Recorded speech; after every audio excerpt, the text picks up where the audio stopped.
Here's Survivor, Chapter 38, Fight or Flight. Finally the day came and she set off with a mixture of fear and excitement. She sat in her seat and the low rumble of the engines began. The plane began to shake. Her heart leapt into her mouth. Here we go, she thought, as the plane moved down the runway, picking up speed. She was half dreading the takeoff, but she knew it was coming. She clasped her seat belt as the plane shook violently and said a silent prayer, and then they were airborne. It was a weird yet amazing feeling, all that weight and machinery hanging in the air. It was unbelievable. She looked out of the window as they climbed higher. She loved being above the clouds, and the views were spectacular. She began to relax and push all her worries to the back of her mind.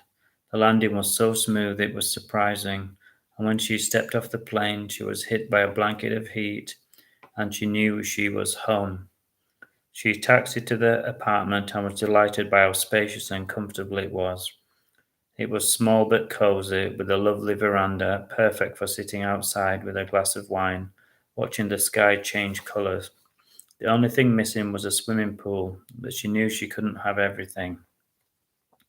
It was a wonderful turn of events, and she was determined to make the most of it. She felt like a little girl, excited and giddy. After looking round the place, she showered and decided to walk down to the beach.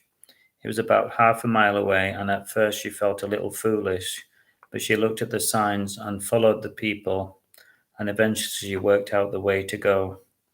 She knew the beach was at a place called San Pedro, and she headed there.